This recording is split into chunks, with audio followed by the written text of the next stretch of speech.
Hello students, आज हम NCERT के चैप्टर 1 के कुछ क्वेश्चंस सॉल्व करेंगे। आइए चलिए शुरू करते हैं। ये 5 क्वेश्चन है जो कि आज हम सॉल्व करेंगे। पहला क्वेश्चन से शुरू करते हैं। Use Euclid division algorithm to find the HCF of 135 and 225।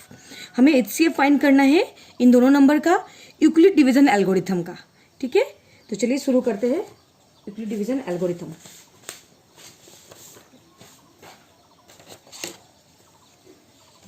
अभी उसके पहले हमें जानना होगा यूक्लिड डिवीजन एल्गोरिथम का फॉर्मूला, कि वो फॉर्मूला क्या है। हमें यूक्लिड डिवीजन एल्गोरिथम, ये एक टर्म्स है, ये एक रिलेशनशिप है। किसका रिलेशनशिप है चलिए देखते हैं। Dividend equal divisor into coefficient plus remainder. जब भी हम कोई भी नंबर को, कोई भी दो नंबर को डिवाइड करते हैं तो हमें ये टर्म्स मिलता है, डिवाइडेंड, डिवाइजर, कोएफिशिएंट और रिमाइंडर।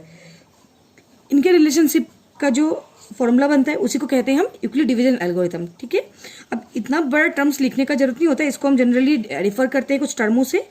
डिवाइडेंड को हम लिखेंगे ए, इक्वल डिवाइजर को हम लिखेंगे बी, इनटू कोएफिशिएंट को स्मॉल क्यू प्लस रिमाइंडर का आर। सो ये हमारा आ जाता है A equal B Q plus R. ये है हमारा यूक्लिड डिवीजन एल्गोरिथम। ठीक है, अब आपको मैं एक बार एक्सप्लेन कर देती हूँ एक एग्जाम्पल के थ्रू। सपोज हमें डिवाइड करना हो 27 और 2 को, तो हम इसको डिवाइड करेंगे 2 1 जा 2, 7 2 3 जा 6 1। अब याद रखिए ये वाला जो ये डिवाइडेंट है, ये है हमारा इसको बोलते हैं डिवाइडेंट। जो 27 है इसको हम ए से डिनोट करेंगे। ये डिवाइजर कहते हैं जो इसको डिवाइड कर रहा हो, इसको डिनोट करेंगे हम बी से। और ऊपर जो हमारा आंसर आया, क्वेश्चन जो आया था उससे कहते हैं कोएफिशिएंट, क्यू से डिनोट करेंगे। जो बच गया रिमाइंडर उसको 0 कहते हैं। ठीक है, अब यहाँ पे इसको कहते हैं लेमा भी कहते हैं। इसका एक कंडीशन है, ए की वैल्यू हमेशा बड़ी होनी चाहिए एज कम्पेयर टू बी। ये चीज़ हमेशा माइंड में रखनी है, ए की वैल्यू हमेशा बी से बड़ी होनी चाहिए। जैसे कि देखिए डिवाइडेंड बड़ी होनी चाहिए एज कम्पेयर टू ये बी से। ठीक है, सो ये हमें ध्यान रखना है। इसको ध्यान में रखते हुए चलिए क्वेश्चन नंबर 1 करते हैं हम। तो हमें ये यूक्लिड डिवीजन एल्गोरिथम यूज करके इसका एचसीएफ निकालना है। सो हम लिखेंगे by using Euclid division algorithm. So हमारा एल्गोरिथम है A equal B Q plus R. Since A is greater than B, A बड़ी होनी चाहिए बी से। सो यहाँ पे हमारी बड़ी नंबर है 2 to 5, हमारी बड़ी नंबर है 135 छोटी। सो 2 to 5 को आगे लिखेंगे, ग्रेटर देन 135। अब इन दोनों को हम इसके अकॉर्डिंग पुट करेंगे। ठीक है, पहले हमें चाहिए ए। सो ए यानी कि हमारा 2 to 5 है, इक्वल बी हमारा है 135। अब यहाँ पे इनटू क्यू और आर हम डिवाइड करके निकालेंगे। चलिए डिवाइड करते हैं हम। 2 to 5 को डिवाइड करना है हमें 135 से। 135 अगर 2 जा करते हैं तो बड़ी हो जाएगी, तो 135 1 जा 135, माइनस करते हैं 5 - 5 0, 12 - 3 90 आएगा। अब देखिए ये छोटी हो गई है इससे, तो इस डिवाइड नहीं होगा। सो हमें क्वेश्चन देखिए क्या मिला है, 1 प्लस रिमाइंडर आया है हमारा 90। ठीक है, अब देखिए फिर नेक्स्ट स्टेप हमारा क्या होगा। ये 2 to 5 तो चला गया, अब इसको डिवाइड कर चुके हैं। अब यहाँ पे नेक्स्ट जो बड़ा नंबर है 135 है, ये यहाँ पे आ जाएगा इक्वल। इसको कौन डिवाइड करेगा, डिवाइजर कौन हो जाएगा नेक्स्ट, सॉरी ये बड़ा नंबर है तो नेक्स्ट इससे छोटा नंबर कौन है 90 को हम यहाँ पे लिखेंगे इनटू। अब ये 90 रहेगा यहाँ पे, ये जो 135 यहाँ पे आ जाएगा। डिवाइड करते हैं 90 1 जा 90, क्योंकि 2 अगर 92 जा लेते तो बड़ी हो जाएगी 5, 13 - 9 रहेगा हमारा 45। सो क्वेश्चन आया फिर से हमारा 1 प्लस रिमाइंडर आया 45। ये स्टेप हमें कब तक करना है डिवाइड का, जब तक कि रिमाइंडर 0 ना आ जाए। जब रिमाइंडर 0 आएगा हमारा आंसर वहीं पे खत्म हो जाएगा। ठीक है, अब देखिए यहाँ पे भी 0 नहीं आया। अब फिर से हमें कौन सा नंबर लेना है, डिवाइडेंड कौन हो जाएगा हमारा यहाँ से 90 को हम यहाँ लिखते हैं इक्वल 45, यहाँ पे हमारा डिवाइजर हो जाएगा इनटू 45, यहाँ पे 90 को यहाँ पे लिख लेते हैं 45 2 जा 90 cancel. So into 2 plus remainder आ गया 0। सो यहाँ पे हो गया, लिखेंगे सिंस द remainder is 0.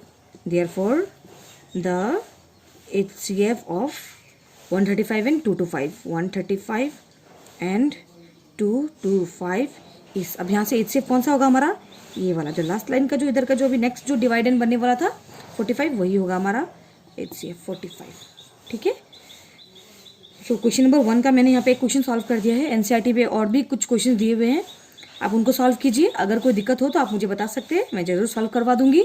इसके अलावा अगर इससे रिलेटेड आपको और भी क्वेश्चंस चाहिए तो मैं वो भी आपको सेंड कर दूंगी, बस आप मुझे कमेंट कर दीजिएगा. ठीक है. अब चलते क्वेश्चन नंबर 2 पे. क्वेश्चन देखते हैं क्या है हमारा 2.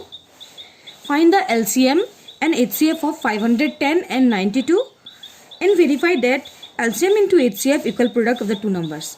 हमें एलसीएम और एचसीएफ पहले निकालना है इन दोनों नंबर का, उसके बाद इनको वेरीफाई करके देखना है हमारा आंसर सही है या नहीं. ठीक है. सो पहले एलसीएम एंड एचसीएफ निकालते हैं हम. सो चलिए यहाँ पे उनका पहला फैक्टर्स निकालना होगा 510 एंड 92 का. सो यहाँ पे लिखते हैं हम 510, यहाँ पे करेंगे 92 का. इसका फैक्टर्स निकालेंगे तो 2 से जाएगा, 2 2 जा 4, 2 5 जा 10, 2 5 जा 10. अब ये 2 से नहीं जाएगा, 5 से 9 से 3 से जाएगा, 3 7 जा 21, 3 8 जा 24, 3 5 जा 15. अब 5 से ये वाला. अब 92 का फैक्टर्स निकालते हैं. 2 4 जा 8, 2 6 जा 12, 2 2 जा 4, 2 3 जा 6. बस ये हो गया हमारा. अब इसका हम लिखते हैं अभी जो फैक्टर्स. अब हम इनके टर्म्स लिख देते हैं. 510 का फैक्टर्स आया है हमारे पास 2 3 5 एंड 17, 2 3 5 17. और 92 का आया है हमारा 2 2 23, 2 2 23. अब हम इनका एलसीएम एंड एचसीएफ निकालते हैं. Therefore LCM of 510 and 92 equal. अब देखिए एलसीएम के लिए क्या करना होगा अगर हम फैक्टर्स निकाले हैं तो इसमें देखिए पहले कॉमन ढूंढते हैं हम लोग. कॉमन देखते हैं. ये 2 हमारा कॉमन है और 3 5 नहीं है और दूसरा कोई भी कॉमन नहीं है. तो पहले जो कॉमन है उसको लिख लेते हैं. उसके बाद बचे हुए सारे टर्म्स को हम लिख देंगे यहाँ पे, जैसे कि 3 5 17, 3 5 17 और नीचे से 2 एंड 23. सो ये है हमारे टर्म्स एलसीएम के. तो अब इन सबको मल्टीप्लाई कर देते हैं. 3 2 जा 6, 6 5 जा 30, 30 2 जा 60 और 60 को 17 से इंटू करते हैं. 42, 6 1 जा 6, 4 10, 1 0 2 0. अब इसको हम 23 से मल्टीप्लाई करते हैं. 3 2 जा 6, 0 3 1 जा 3, 2 2 जा 4, 0 2 1 जा 2, 2 3 4 6 0. ये आया हमारा 2 3 4 6 0. ये हमारा एलसीएम आ गया. ठीक है. अब हम एचसीएफ निकालते हैं. And HCF of 510 and 92 equal. HCF कौन सा होगा, जो हमारा कॉमन आया था वही हमारा एचसीएफ है. सो 2 हमारा कॉमन आया था इक्वल 2. ये आया एलसीएम एंड एचसीएफ. ठीक है. अब हमें इनका वेरिफिकेशन करना है, वेरीफाई करना है. सो वेरीफाई करते हैं. अब हम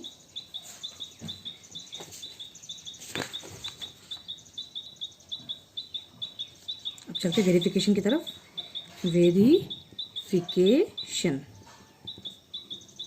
वेरिफिकेशन में टर्म्स दिया गया है, हमें ये टर्म्स यूज करने हैं.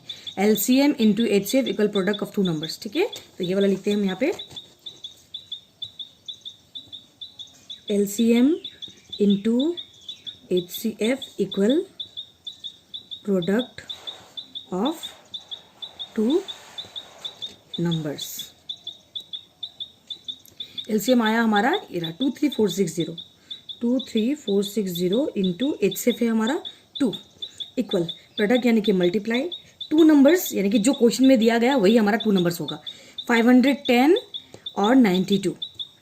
एक तरफ 510 और दूसरी तरफ 92. अब हमें इनका मल्टीप्लाई करना है. 2 0 जा 0, 2 6 जा 12, 2 4 जा 8 9, 2 3 जा 6, 2 2 जा 4 इक्वल 510 और 92 का हम निकालते हैं मल्टीप्लाई करके.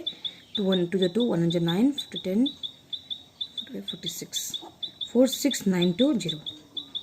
अब देखिए यहाँ पे ये दोनों ही हमारे लेफ्ट हैंड साइड और राइट हैंड साइड इक्वल आ गए, यानी कि ये वेरीफाइड हो चुके हैं. Therefore LHS equal RHS, hence verified.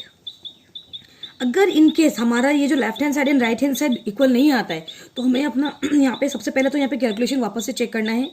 अगर ये सही है तो हमें अपना एलसीएम और एचसीएफ चेक करना है, ठीक है, तब पता चल जाएगा, लेकिन ये इक्वल आने ही चाहिए, ठीक है। सो ये क्वेश्चन से, इसके भी और कुछ क्वेश्चन से एनसीईआरटी में आप सॉल्व कर सकते हैं। अब चलते हैं क्वेश्चन नंबर 3 पे। क्वेश्चन नंबर 3 है हमारा, given that HCF of 306 and 657 equal 9, find LCM। हमें यहाँ पे दिया गया है कि HCF दिया हुआ है, देखिए हमें फाइंड करना है LCM यहाँ पे, और HCF दिया हुआ है, HCF है हमारा 9, ये दोनों नंबर्स का, तो हमें इन दोनों नंबर्स की LCM फाइंड करने हैं अभी। तो पहले लिख लेते हैं, गिवन जो दिए हुए, given HCF of 306 and 657 equal 9, LCM of 306 and 657 is equal to unknown, ठीक है। तो अब हमें यहाँ पे क्या करना है, एलसीएम फाइंड करना है, तो हम यही वाले फॉर्मूला यूज़ करेंगे। देखिए ये हमारी एक फॉर्मूला भी बन जाती है, ये आप कहीं पे भी यूज़ कर सकते हैं, जब भी कोई एलसीएम या एचसीएफ फाइंड करना हो, या अगर ये दोनों गिवन हो, प्रोडक्ट दो नंबर में से कोई अगर अननोन है तो हम फाइंड कर सकते हैं। यानी कि ये 4 टर्म्स, यहाँ पे 2, यहाँ पे प्रोडक्ट ऑफ 2 नंबर्स, 2 2 4, अगर चारों में से 3, कोई भी 3 दिए हुए हैं, अगर फोर्थ वाली टर्म फाइंड करनी हो तो हम ये वाली ही फॉर्मूला यूज़ करेंगे, ठीक है। सो अभी देखिए हमारे पास 2 नंबर्स ऑलरेडी है, हमारे HCF भी है, हमें LCM निकालना है। सो वी नो दैट, हमें पता है कि LCM into HCF equal product of 2 numbers होती है। LCM हमारा नहीं है तो LCM में लिखेंगे हम, इंटू HCF है हमारा 9, प्रोडक्ट मल्टीप्लाई 2 नंबर्स, ये दोनों को मल्टीप्लाई करना है, 306 इंटू 657। सो अभी LCM इक्वल 9, यहाँ पे मल्टीप्लाई हो रहा है, हम यहाँ पे लेके आते, डिवाइड हो जाएगी ये यहाँ पे इनके साथ डिवाइड, 9 1 जा 9, 9 7 जा 63, 9 3 जा 27 आया, 306 इंटू 73, इसका मल्टीप्लाई कीजिए, मल्टीप्लाई करके आ जाएगा 2 2 3 3 8, ठीक है। सो ये है हमारा क्वेश्चन नंबर 3 का। चलते हैं क्वेश्चन नंबर 4 की तरफ। क्वेश्चन नंबर 4 है हमारा, प्रूफ दैट √5 इज इरेशनल। हमें दिया हुआ है √5, तो हमें √5 को इरेशनल प्रूफ करना है। रेशनल इरेशनल का कंसेप्ट आपको मिल ही चुका होगा, क्योंकि लास्ट क्लास 9 में आप पढ़ चुके हैं रेशनल इरेशनल का कंसेप्ट। इरेशनल नंबर यहाँ पे हमें प्रूफ करना है 5 को, हम जानते हैं जबकि कि 5 एक इरेशनल नंबर है, क्योंकि 5 की कोई स्क्वायर रूट नहीं होती है, तो हमें इरेशनल प्रूफ करनी है। लेकिन ऐसी कंडीशन पे, क्योंकि ये ऑलरेडी इरेशनल है, हमें इसको वापस इरेशनल प्रूफ करना है, ये पॉसिबल नहीं होता है, तो हम क्या करेंगे, इसको रेशनल मान के प्रूफ करेंगे, ठीक है। तो यहाँ पे लिखेंगे हम, let √5 be a rational number, ठीक है। अगर ये रेशनल नंबर है तो हम क्या लिख सकते हैं, √5 इक्वल, रेशनल नंबर की डेफिनेशन ही है कि any number which can be written in the form p/q, और एक कंडीशन है जहाँ पे q नॉट इक्वल 0 होने चाहिए, ठीक है। तो हम इसको लिख सकते हैं √5 इक्वल p/q, अब हम इसको क्रॉस मल्टीप्लाई करते हैं, ठीक है। √5 रहेगी, q इधर आ जाएगी, इक्वल p। अब हमें देखिए ये रूट हटानी है, तो रूट हटाने के लिए क्या करना होगा, हमें स्क्वायरिंग बोथ साइड्स करना होगा, तो √5q whole square p whole square, squaring both sides, यहाँ पे लिख देते हैं हमने क्या क्या यहाँ पे, squaring both sides, this implies root and square cut जाएगी तो बचेगी सिर्फ 5, q का स्क्वायर होगा q स्क्वायर ही, क्योंकि वेरिएबल के साथ हम स्क्वायर लिखना होगा, ये हटा नहीं सकते, p स्क्वायर का p स्क्वायर। सो अब यहाँ पे देखिए p स्क्वायर हमने यहाँ पे हमारा मेन काम क्या है, देखिए p and q rational number हमने माना है यहाँ पे, ठीक है ना। तो p रेशनल नंबर कब होता है, जब कोई भी किसी को डिवाइड कर रहा हो इजीली, तो हम क्या करेंगे, पहला एक एक टर्म्स को हम डिवाइड करके दिखाएंगे। जैसे कि हमें बताना होगा कि p रेशनल नंबर है पहले कि, यानी कि √5 इक्वल टू p करेंगे, उसके बाद √5 को q के इक्वल करेंगे, अगर इक्वल हो गया यानी कि ये इजीली डिवाइजेबल है, अगर इजीली डिविजिबल है यानी कि ये एक रेशनल नंबर है, ठीक है ना। तो यहाँ पे हम देखिए, आप 5 इस तरफ आ गए, p स्क्वायर इधर है, यानी कि ये 5 p स्क्वायर को डिवाइड कर रही है, और अगर हम स्क्वायर ना भी दिया हो तो भी ये 5 को डिवाइड करेंगे, क्योंकि इक्वल बता चुके हैं हम लोग। तो यहाँ पे लिखेंगे, यहाँ पे therefore 5 divides p square, also 5 divides p, अगर p स्क्वायर हो तो भी ये 5 डिवाइड करेंगी, सिंगल p होगी तभी ये 5 डिवाइड करेंगे। यानी कि हमें पता चल रहा है यहाँ से कि जो 5 है ना, ये पी के साथ तो डिवाइड हो गई, यानी कि रेशनल नंबर आधा हो चुका है। अब हमें क्यू के साथ भी देखना है। अगर ये क्यू के साथ भी इजीली डिविजिबल हो रही है तब हम बताएंगे कि ये 5 ये एक रेशनल नंबर है। ठीक है, अब देखिए चलते हैं नेक्स्ट फॉर क्यू के लिए। उसके लिए हमें मानना होगा एक दूसरा वेरिएबल, क्योंकि पी को ऑलरेडी हम प्रूव कर चुके हैं। पी को हमें रिमूव करना है। पी को रिमूव करना है यानी कि पी इक्वल, पी की जगह पे हम दूसरे कोई टर्म लेंगे। 5 से डिवाइड करना हो, 5 तो लिखना ही होगा। हमको दूसरा वेरिएबल ले लेते, कोई भी वेरिएबल ले सकते हैं आप। मैं यहाँ पे सी ले रही हूँ। ठीक है, अब देखिए यानी कि p की जगह पे हमें पुट करना है 5c। सो इसको हम इक्वेशन 1 ले लेते हैं। सो अब यहाँ पे लिखेंगे देयरफॉर इक्वेशन 1 बिकम्स, यानी कि जो p का वैल्यू जो 5c है इसको हम 1 में पुट करेंगे। ठीक है, 1 में पुट करके देखते हैं कि क्या आ रहा है हमारा। So therefore equation 1 becomes, equation 1 है हमारा 5q² equal p²। This implies that 5q² equal p की जगह पे हम लिखेंगे 5c²। स्क्वायरिंग खोलते हैं हम यहाँ पे, 5 की स्क्वायर 25, c²। अब हमें q को सेपरेट करना है, तो 5 यहाँ पे मल्टीप्लाई हो रहा है, उधर भेजने से डिवाइड हो जाएगी। ठीक है, अब यहाँ पे करते हैं।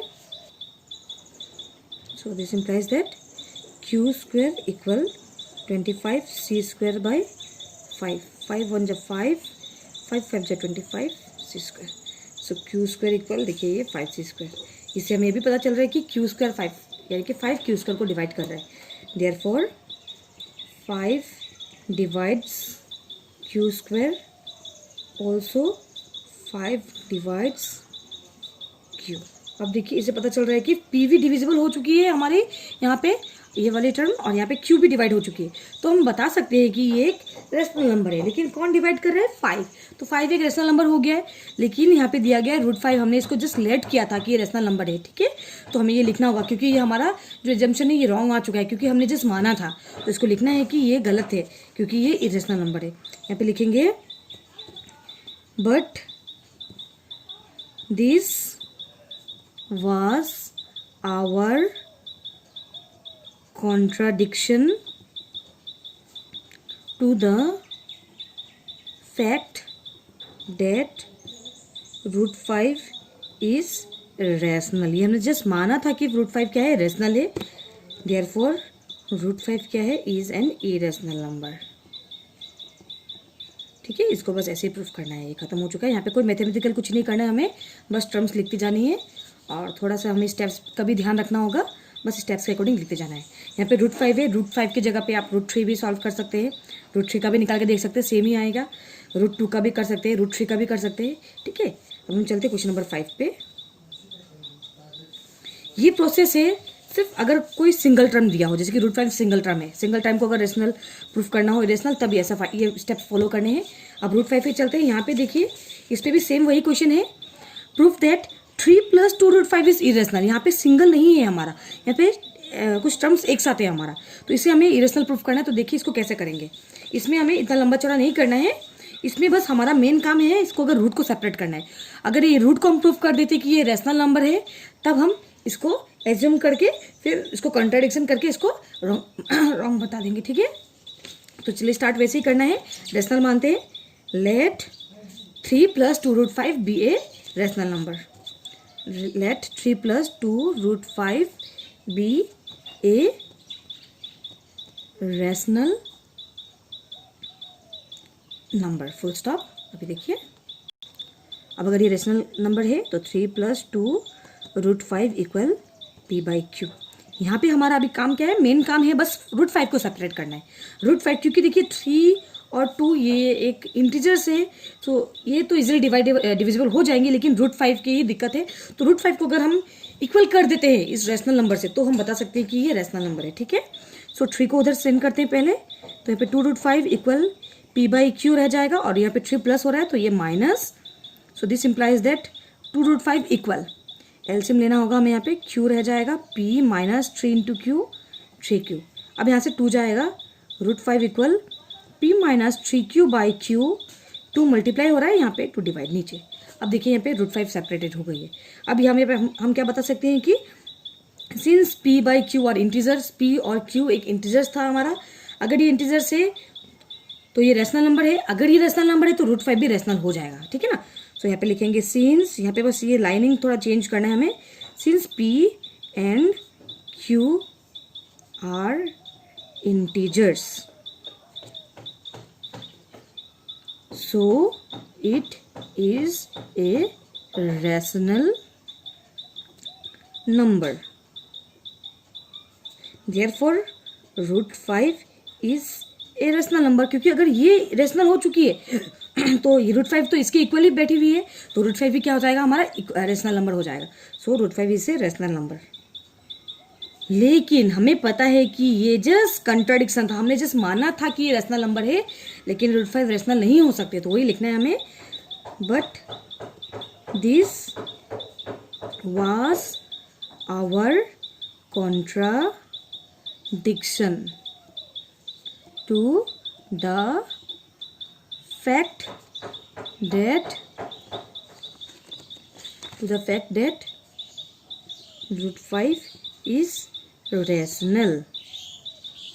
Therefore 3 plus 2 root 5 is an irrational number. 3 plus 2 root 5 is an irrational. ठीक है. ऐसे और भी क्वेश्चंस हैं एनसीईआरटी में, आप सॉल्व कीजिए. कोई भी क्वेश्चन पे अगर दिक्कत आती हो तो आप मुझे बता सकते हैं, कमेंट सेक्शन आपके लिए ही है. सो आशा है आप सभी को समझ में आ गया हो. फिर भी कोई दिक्कत है तो आप प्लीज़ मुझे पूछिएगा, ठीक है ना. इसके रिगार्डिंग कोई भी चैप्टर्स की अगर कोई भी क्वेश्चंस ऐसे अगर आपको चाहिए हो तो आप मुझे बता सकते हैं. जो भी चैप्टर्स आप बताएंगे मैं उन चैप्टर्स के कुछ इंपॉर्टेंट क्वेश्चंस ऐसे ही निकाल के आपको सॉल्व करवा दूंगी, ठीक है. So thank you.